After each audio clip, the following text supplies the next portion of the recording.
change something. Change one thing. Now, what do I mean? It doesn't have to be internally. It can be gutting and cleaning a room so that you're freeing up something, you're physically doing something, it's changing. You get to walk by the clean room and say, I did that. And you'll be surprised what that does to the spirit. So, you're starting off your Friday. You've got some things that you've got to do to complete the week. As you say, I personally do not see it as a completion. I say work your ass off as hard as you do Monday morning. Tie up your loose ends, yes. Get your things taken together so that you have your peace of mind for Saturday and Sunday. But don't stop working. It's a great day. It's a great day to be out there and treating this day like it's the first day of your life, and that it, I don't know, could be your last. We don't know. I was on my way to work yesterday. I sat in an hour and 15 minutes. I told you guys that 77 is insane. You never know what you're going to get. And again, planning to get to work in 20 minutes. Nope. Had something else in mind. So immediately, it's very early on, we're in a gridlock. By the time I got to the scene of the accident, there was only one thing left, and there was only a few things left, I should say. There were 2 fire trucks, 2 police cars, and the front end of a semi that was absolutely shredded. And I thought, I don't even want to know what the other guys looked like. I can't even imagine, because I've been sitting there for an hour and 15 minutes, which gives them that hour and 15 minutes to clean up that mess. And, life can change. You've got a plan. You're on your way. You've got everything put in order. And something like that happens. I don't know. All I do is when I see that, I think in my head, I just love the people in my life so much. And I'm very blessed. And I start saying, all of those kinds of things. Like, I'm sitting there because I can't move. So what better time to start counting your blessings and looking at what is in your life and not what isn't. When you're staring at a semi with that's buckled up and all around the front of it, it was shredded. So it had to be terrible, terrible, terrible, terrible to whatever he hit. And it wasn't a guardrail. It was terrible. So that's why I'm talking about plan, prepare, because when it does come to fruition, but you just never know. So, don't try not to waste your time. Try not to waste your time. When I was really sad and going through my time, I still studied.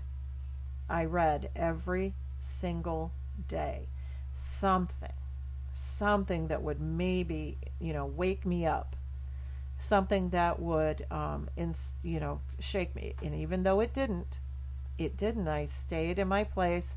I was sad. I had a lot of things going on in my brain that shouldn't be. Again, that addiction to telling myself my unworthiness or what have you. I read, I studied, I just kept reading. And whether it was Life Has No Limits, Rick Warren, Purpose Driven Life, the Bible. That's a really good book, guys. Whether you believe in God or not, the Bible is a really good book.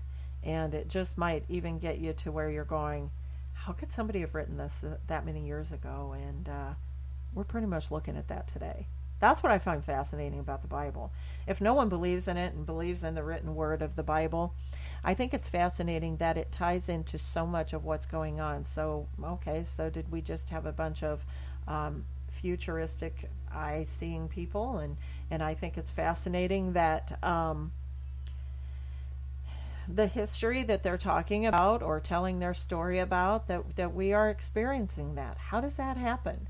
So even if you just are reading it and you come up with a bunch of questions, give it a go.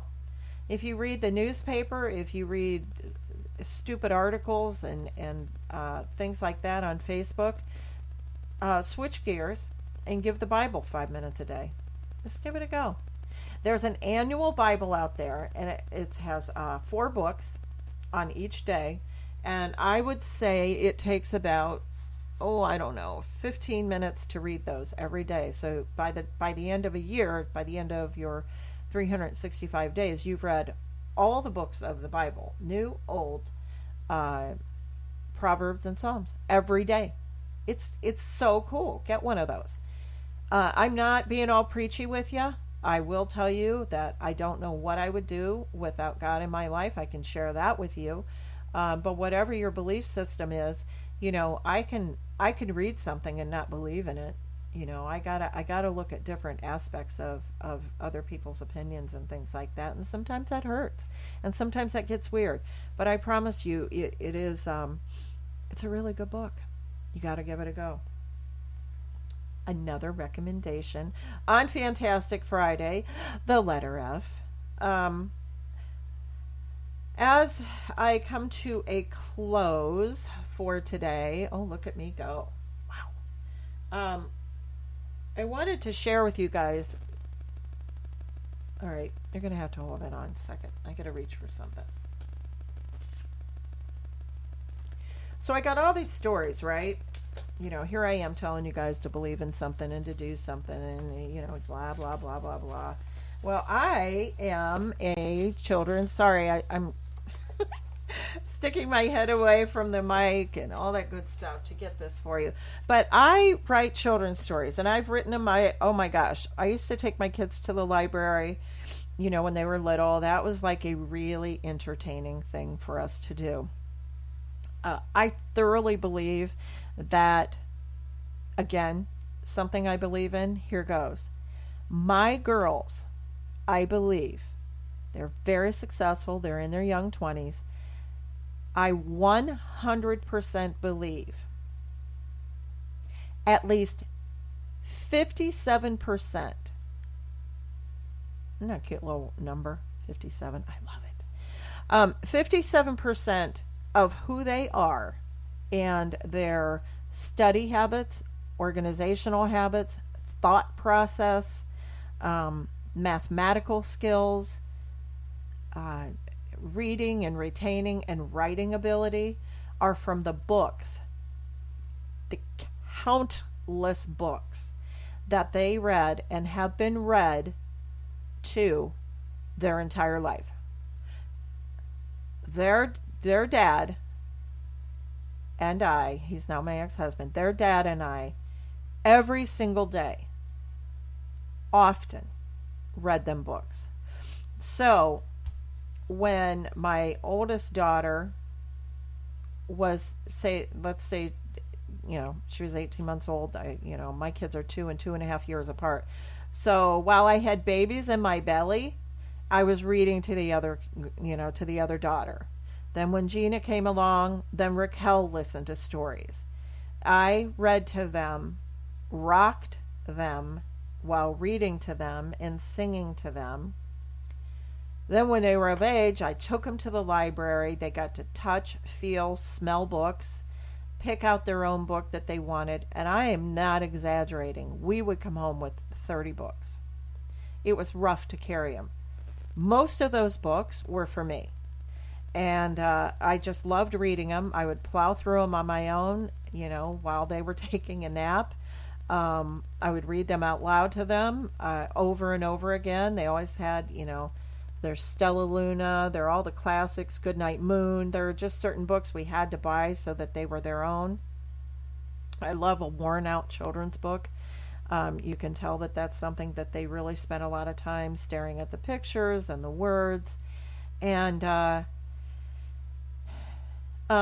it just was, I believe that. So if you aren't a reader and you haven't read things, I highly encourage you to find something you love and get a book on it. My dad always said whenever I was bored, he would tell me to go read or write a book. And what I didn't know about, go to the library and find out about. And I have a little book that I wrote about that as well. And I'm thinking about, because I don't have an illustrator and I don't have the money to pay an illustrator, I think I'm just going to print out these books and just start, selling them or something. Because what would make me sad as if anything happened to me and they didn't get out of this big binder or the big boxes that they're in. But I wanted to I'm gonna read you the beginning of my absolute favorite book that I've ever written and really needs to go into print. And it is about a guy. His name is Rod. The name of the story is Fix It Rod. And he lives alone, and things change for him one beautiful day. But in the beginning, the book opens up with talking about his house and his life. And I just wanted to share a couple of excerpts from it. And then if you guys could message me or email me and tell me if it's something that you think sounds interesting. I will tell you this as well. I'm afraid to do this. I have a fear of doing this. So when we talk about being afraid and putting ourselves out there, right now I'm pulling every ounce of courage that I have to share this with you. So just know that if my voice shakes a little bit when I'm reading any of my poems or anything, I'm afraid to do that. I have fear of doing that. But I do it anyway because I believe in it so much, and I can't keep quiet any longer. So here we go. The Fix It Rod. This is just the beginning of it. The Fix It Rod. The rocker squeaked, the car it clunked, the television sparked, and the fridge had a rattle all its own. Not so good, you might think, all these noises like the leaky faucet in the kitchen sink. Well, usually a clunk, a rattle, or squeak certainly meant something needed tweaked. But in this house of his, he enjoyed this racket biz. It kept him busy, checking out this and that, and the next thing you know, Fix It Rod would be looking back. Now what could that be? He would ask himself excitedly. Then, run for his shiny hand-held red toolbox would he, just big enough for the longest Phillips head screwdriver, a ruler, a level, just right for most small jobs, but none too big or small for Fix It Rod, none at all. Open a door, the knob, it would come off. Snuggling into the couch late at night, the creak those springs made would give you and I a fright. But not Fix It Rod. A new noise. He knew something needed him. Why, this is what he lived for. Quite lonely he had become, not so many years before. The family, the kids had moved on. The wife, it is sad to say, she had passed on nearly 2 years to the day.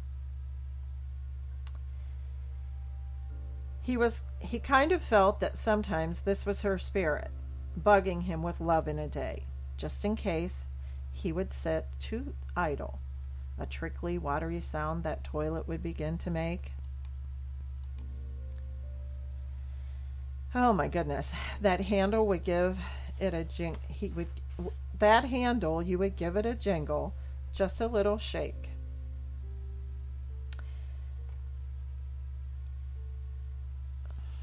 Fix It Rod, he liked to call himself to the townsfolk, you see, when every now and again a trip to the local hardware store. Remember, if there's anything you need, he would always assure, anything I can do, just give me a call. I would happy to take a look at it for you. Then off he would go all alone, but he had all those noises that would keep him company. As he would be tightening a screw in the screen door, he would think to himself, all those noises that used to fill these walls, kids laughing, then fighting, putting their fingerprints and toe prints down the halls. Their mother sang while she prepared most meals, every single night, every single day. Each new sound, the things that would break, he didn't mind it at all. Sometimes, I guess, but to tell you the truth, it gave him reason each day to nurture and care for the place where his kids used to play. Then one day, a knock at the door. This surely was a noise not heard too often before. He walked down the hall, of course a creaky floor. Remembering as he peered through that screen door Why, he had just fixed it not a few days before.